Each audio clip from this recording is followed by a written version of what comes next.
कश्मीर के बारे में कहा जाता है गर फिरदौस बर रुए ज़मी अस्त, हमी अस्तो हमी अस्तो हमी अस्त। जी हाँ, दुनिया का स्वर्ग कहा जाने वाला कश्मीर एक बार फिर आतंकवाद की चपेट में है। बीते दिनों कश्मीर में हुई हत्याओं की वजह से वादी का अमन और सुकून खो गया है। टारगेट किलिंग के बढ़ते मामलों ने नए खतरों की घंटी बजा दी है। नमस्कार, मैं हूं दिव्या कोचर। कश्मीर के कुलगाम इलाके में एक हिंदू टीचर की हत्या, राजस्थान के एक बैंक कर्मचारी की हत्या और बड़गाम इलाके में 2 मजदूरों की हत्या के बाद कश्मीर दहल उठा है। कश्मीरी पंडित एक बार फिर अपना घर बार पीछे छोड़ने को मजबूर हो गए हैं, लेकिन इस बार का खतरा बड़ा है, क्योंकि इस बार जो आतंकवाद कश्मीर में अपना फन फैला रहा है, उसकी इनसाइड स्टोरी कुछ अलग और खतरनाक है। कश्मीर घाटी को छोड़ने के लिए मजबूर कश्मीरी पंडित और बाकी हिंदू।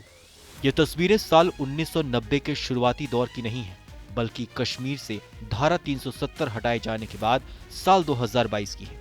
कश्मीर में इस साल आतंकवाद की ऐसी फसल लहलहाई है कि वादी में गैर मुस्लिमों को भागने के लिए मजबूर होना पड़ा है।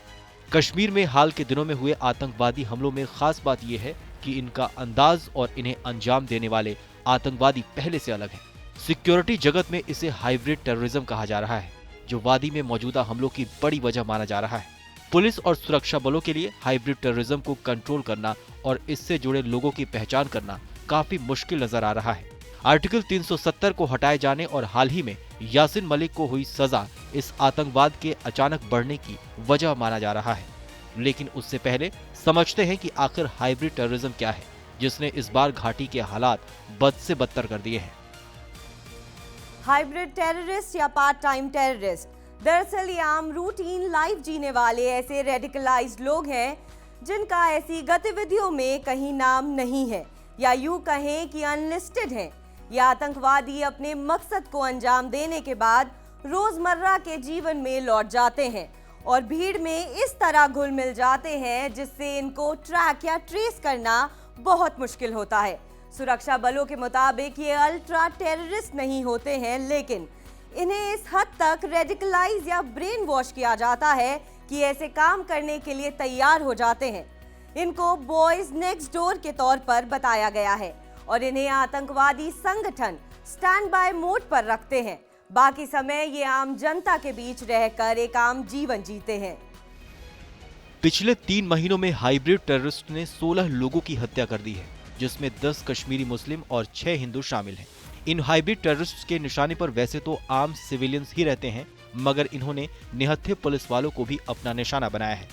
इन हमलों से ये तो साफ है कि इन आतंकवादियों ने सॉफ्ट टारगेट्स को चुना है और इनका सिर्फ एक ही मकसद है, कश्मीर में डर और खौफ को फैलाना। बीते दिनों में पकड़े गए हाइब्रिड टेररिस्ट के पास से दूसरे ग्रुप्स के बारे में कोई जानकारी हासिल नहीं हुई है। ये छोटे छोटे ग्रुप्स में काम करते हैं, जिसमें कुछ लोग वेपन्स को ट्रांसपोर्ट करने का और बाकी अटैक को अंजाम देने का काम करते हैं।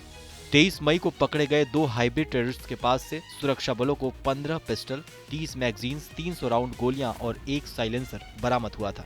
खबरों की माने तो इन आतंकवादियों के हैंडलर्स ने कश्मीर में करीब 200 पिस्टल बांटी थी। बता दें कि साल 2022 में मई तक सुरक्षा बलों ने 85 टेररिस्ट को न्यूट्रलाइज किया है और 40 से ज्यादा हाइब्रिड टेररिस्ट को गिरफ्तार किया है।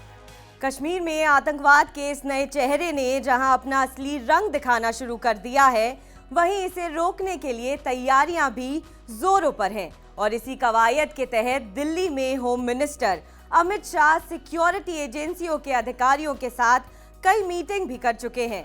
अब इन मीटिंग्स का जमीन पर कितना असर होगा ये तो कहा नहीं जा सकता, लेकिन इतना जरूर है कि हाइब्रिड टेररिज्म ने कश्मीर में कश्मीरी पंडितों के लिए फिर से बड़ी परेशानी जरूर खड़ी कर दी है।